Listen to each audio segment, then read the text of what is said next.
When people come to you, though, they expect this, and then they realize you're just human, and that the everyday decision to be courageous is just that, an everyday decision. Not every day do you wake up trying to be or want to be courageous. But sometimes it's just in your DNA.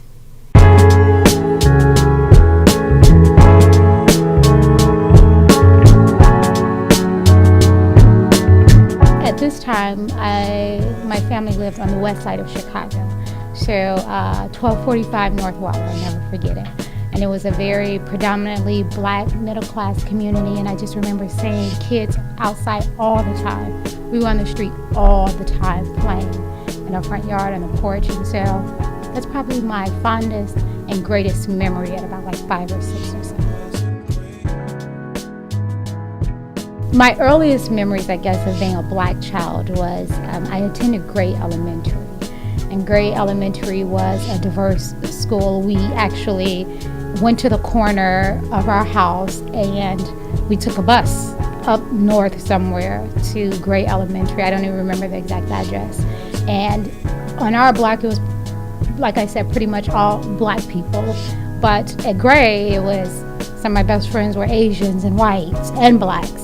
And so noticing that there was a difference in my school community and home community, I was like, oh, okay, this is interesting. But my neighborhood was well taken care of, so I didn't notice that there were any issues. And although I think my family, was not rich, I didn't know we were poor either. I don't know at that time if I could define it. I just think I was aware that something was probably different, but not sure what that meant, because there was no way, again, to affirm. We didn't read the newspaper. Everything was really child-centered. Like now, you can talk to 10 and 11-year-olds about what's happening around the country, the things that our communities are experiencing, but that didn't happen back then. It was the adults had their conversations and the child, had their conversations. So you didn't know how to express any type of double consciousness that you may be aware of. Oh my gosh, yes. Oh yes. I think, and this is not an indictment on our parents or grandparents, because they had a very unique space that they had to walk through, and so many other things that they had to deal with that we don't have to deal with today. So I don't think they were afforded the luxury to have those conversations, because we didn't have the accessibility that we do now. We didn't have cell phones, so if something happened, you couldn't just relay that information. We didn't have the internet. We didn't have these open channels of communication that we do now. But I also felt very handicapped by that. And I felt like my progress in learning about what happens in our communities and how to be comfortable with being verbal in public about that was directly connected to not being aware and not engaged in that way as a child. And so I believe now the young kids are affirmed in a lot of ways, so they can be comfortable and they are aware and conscious about what's happening. And so I think we have to do that, and I love it. I have conversations with my children. I've never had it in my life with any adult until I was like over 30.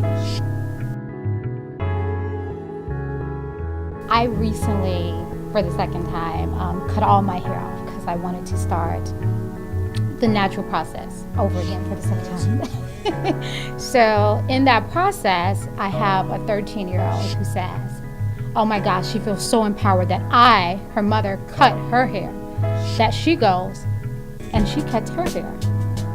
She doesn't want to relax her anymore. She starts her lock process. And so I have a 15-year-old and she's like, oh my gosh, you guys go ahead and do that.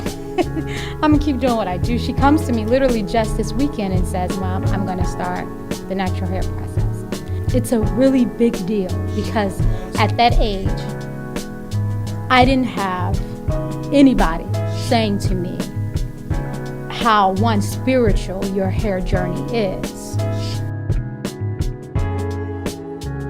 In 2013, I started this Global Strategists Association organization. This whole idea about engaging the African diaspora in global citizenry started when I went away to school in Washington, D.C. for college. I ran into a professor who was doing a class on international relations. And when you go to city colleges, you go to any type of community college, you kind of don't know where to begin, where to start. There's so much to do and so many options. And I was a non-traditional student. I have been pretty much working my entire life. So I didn't go back to school until I was 26. And I had already been married and had children. And I was just like, and I was working full time. So I was like, what? I don't know what's going on. So I wound up graduating, moving to DC, going to school at George Washington University. And I found an entire community and city dedicated to foreign policy, national security. Of course, you have Congress, so you have people on the Hill working. But what I noticed when I lived there was that there was a lack of intentional engagement with Black people around this subject matter. If there was one person of color, they was always on the stage telling a tale of how a white person saved them from their war-torn country, which is a narrative I was so tired of. Why don't I see Black experts on your stage talking about anything outside of race and poverty? Because those are great conversations to have, and we have to keep pushing the dialogue on that. But we are more than that. In order for us to be at the table and seen in this particular space, there had to be an institution to rise up to create the platform. In our space, in the global space, you might have a think tanks, and there are hundreds of them, who decide on global policy and what foreign governments should do, including America. This is the way you should move. This is what's happening.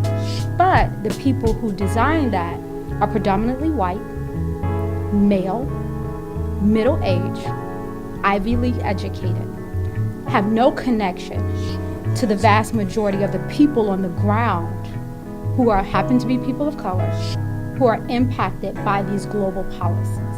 We don't want to just be at a table. We want to write the narrative, because the narrative that you've been writing for 100, 200 plus years is not totally correct. I think what my mom has done is given me the courage to take some of that curiosity I have and channel it through a different posture, a posture that is beneficial to the people that I engage. My mom has been very courageous in working on the streets, doing a lot with community leaders, but also doing a lot with gang leaders. And she, of course, has to exemplify a lot of courage to go out there and engage in both of those communities. And she's found a way to harness it and bring those two together without ever compromising herself. And so I think my mom, above all, definitely has given me the courage to do what I do, but also do it with a lot of grace and a lot of